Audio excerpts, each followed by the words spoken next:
I sat quietly in the hospital's waiting area, pretending to scroll through my phone, but my mind was anything but calm. I didn't trust Benita one bit. I knew her too well to think she'd let the truth come out easily. She'd been inside the laboratory with the technician for far too long. A gut feeling told me she was planning something evil again. My heart was racing, but I couldn't let Jackson suspect anything. I needed to confirm my fears before I did anything drastic. After waiting for about 10 minutes, I stood up. "I want to use the restroom," I told Jackson. He just nodded, his eyes fixed on the lab door, probably wondering when the test results would finally be out. As I walked away, I made sure my steps were calm, but inside, I was boiling. I wasn't going to the restroom. I needed to see what was happening in that laboratory. Something felt wrong, and I'd learned never to ignore my instincts, especially when it came to Benita. I found a narrow passage that led to the back of the hospital. It was quiet and deserted. I tiptoed carefully until I saw a half-open door with a sign that said laboratory.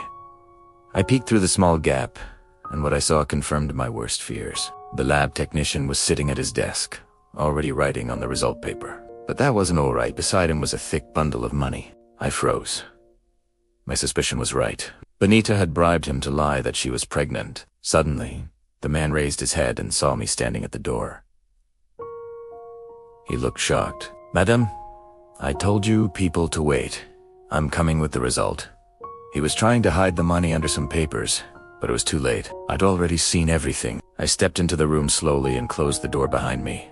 "Don't even try to deny it. I saw the money. Benita has bribed you, right?" "How much did she give you to lie?" I asked. The man was silent, looking scared. He opened his mouth, then closed it again. "Madam, please, don't expose me," he pleaded. "I will expose you. You've been paid to lie. Just to tell me the truth." "How much did she give you?" I demanded. The man glanced around, as if making sure no one was listening. Then he sighed deeply. "Madame, she said I should write that she's pregnant, even though she is not. She begged me and said she would give me 150,000 naira. I didn't tell you one to do it, but she started crying and said her life depends on it." I folded my arms and watched him. "So you accepted?" I asked. He nodded shamefully. I wasn't surprised. Benita would go to any length to get what she wanted. I took a deep breath and said calmly, "All right, I'll make you an offer. Whatever she gave you, I'll double it, if you tell the truth and write the correct result." His eyes widened. "You will double it?" he asked. "Yes. I will give you the money right now." The man didn't hesitate. He brought out his phone and showed me his account number. I opened my banking app immediately and transferred 300,000 naira to him. "Check your phone," I said. A smile spread across his face as the alert came through.